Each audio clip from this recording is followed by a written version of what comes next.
首先我没有批评你，第二个，中国的朋友们不用误会，胡言爱，你到底在干什么？怎么会突然会讲东北腔的中文呢？而且啊，是不是还是中国的朋友们，一直在听我，我真的很谢谢你们，我真的很爱你们，我不知道怎么回报他。我跟你讲，首先我没有批评你，第二个，中国的朋友们不用误会，我从来到现在没有骂过中国，我有很多中国的朋友。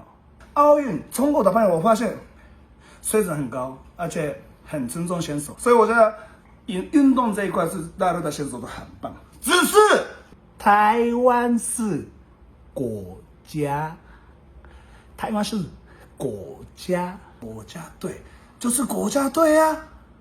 什么 Chinese 台北？难道我们日本人叫做 Chinese 台北 banana 吗？台湾 banana 就台湾 banana， 台湾 pineapple 啊。你们觉得我们日本人知道 Chinese 台北吗？台湾就是台湾，怎么样？我爱台湾，台湾是国家。好 ，Anyway， 我在蔡英文你们的总统那边有留言，一大堆人来骂我，你们还好吗？我没有，不管是绿色人色，不关我的事啊。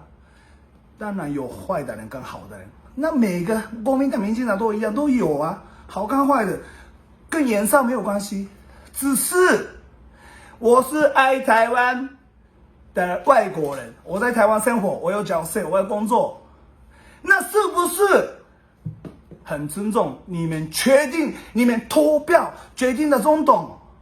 不管是马英九，不管是蔡英文，不管是谁，我要尊重啊，因为我是外国人，台湾是 national 一个国家 ，OK。你要胡言爱，对，胡言爱。我觉得做人不能这样，有可能从小都在运动，谈恋爱的时候有可能会这样子，只是觉得我啦看了没有很舒服啦。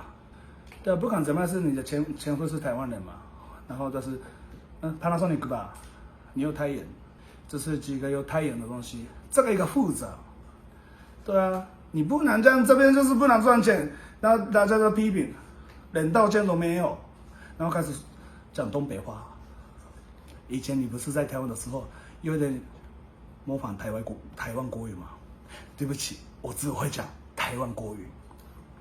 胡言爱，你要好好加油。